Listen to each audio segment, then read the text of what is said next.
రణ్వీర్ సింగ్ పరిస్థితి ఇప్పుడు అగమ్య గోచరంగా ఉంది. చేతిలో సినిమాలున్నా హిట్లు లేకపోవడంతో ఈ లక్కీ గర్ల్ కి ఐరన్ లెగ్ అనే ముద్ర తప్పడం లేదు.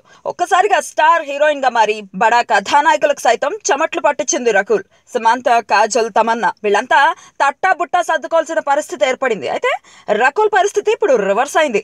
వరుసగా ఫ్లాప్స్ తగలడంతో రకుల్ కెరీర్ లో కుదుపులు మొదలయ్యాయి. ఇన్ని సినిమాలు చేసిన వెంకటాద్రి ఎక్స్ప్రెస్, లౌక్యం సినిమాలు మాత్రమే హిట్స్ జాబితాలోకి చేరాయి. కరెంట్ తీగ ఓ మాదిరిగా ఆడిందంతే. కిక్ 2, బ్రూస్లీ, పండగ చేసుకో ఢమాలన్నాయి. ఈ సినిమాల ద్వారా రకుల్ తన గ్లామర్ ని వీలైనంత వరకు ప్రదర్శించినా ఫలితం లేకుండా పోయింది.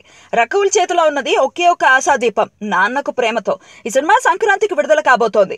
ఎన్టీఆర్ సినిమాతో హిట్ కొట్టి తనను తాను నిరూపించుకోవాలి అని అనుకుంటోంది రకుల్. అయితే ఓ సెంటిమెంట్ రకుల్ ని భయంకరంగా భయపడుతోంది. అదేంటంటే సుకుమార్ సినిమాలో హీరోయిన్లుగా చేసిన వాళ్ళెవరూ అంత క్లిక్ అవ్వలేదు.